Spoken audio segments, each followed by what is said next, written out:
The Devil May Care, fourth book in the Rogues and Gentlemen series by Emma V. Leech. As you now know, this is my favorite series of the year. In book 1, our hero was a notorious rake, but the villain was his older brother, an earl. In book 2, the earl became our hero, and the closest thing to a villain besides himself was a wealthy English duke. By book 3, our rakish duke is now our hero, and our villain is none other than his best friend, a callous and desperate marquis. So as you may have guessed, our desperate marquis is our hero in book 4, the one and only Charles Stafford, the Marquis of Beaumont, or Beau.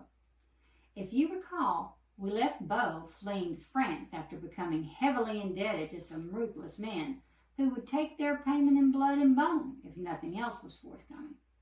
So off to France on the morning packet boat is his only option, but not before one last melancholy stroll through Hyde Park. At his lowest, having just lost his best friend, well, in truth, his only friend, he sits down on a bench, realizing he has wasted his life and done nothing in which he can feel pride in. Then he hears a tender voice.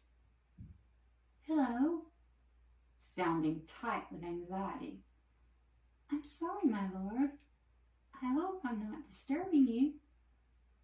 Not at all the type of women that usually approach him. She was not glamorous and was shabbily dressed, and so thin she appeared emaciated. But there was something familiar about the woman. "No, you're not disturbing me. Is there something I can do for you, Miss—" "Oh, Miss Sparrow," she said in a rush. "No, nothing at all, my lord. And in fact, I would never dare to approach you, only—" "Only?" Keeping his voice warm and reassuring, she wore the look of a woman who was afraid of her own shadow, and he felt the need to put her at ease. "Only I wanted so much to thank you." Then he remembered. She had been the young lady he and Olivia had rescued at Lady Derby's ball after suffering a medical episode.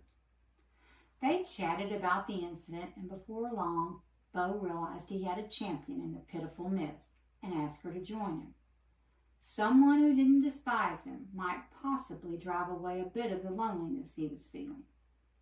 He learned Miss Sparrow had idolized him since she was a child, having first seen him in a fencing competition, and had since followed his notorious escapades in the gossip columns. When he mentioned he would soon be leaving London, he thought the woman was more disappointed than he was about it. She seemed to live her life through his scandals. Finally, after unburdening himself to her, he found she not only didn't find him disgusting, but seemed to understand his rakish choices. Beau even found himself laughing at the funny young woman, who had no watch on her tongue and seemed to blurt out every thought.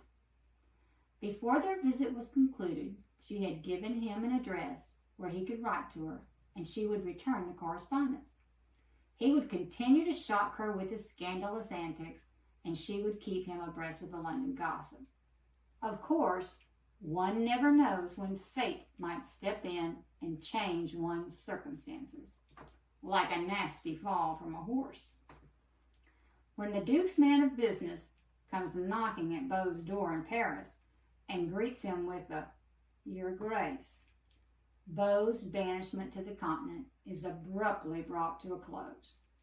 Of course, upon his return, the first stop is Hyde Park, seeking his friend, only to learn she is in far worse shape than when he left.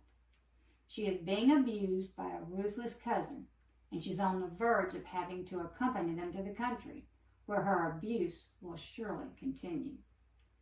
Beau, having already lost one dear friend, does not intend to lose another one. So, he does the only thing he can do. He marries her. Of course, it is a marriage of convenience, with no wifely or husbandly duties. He just wants to keep her safe and happy. What could possibly happen?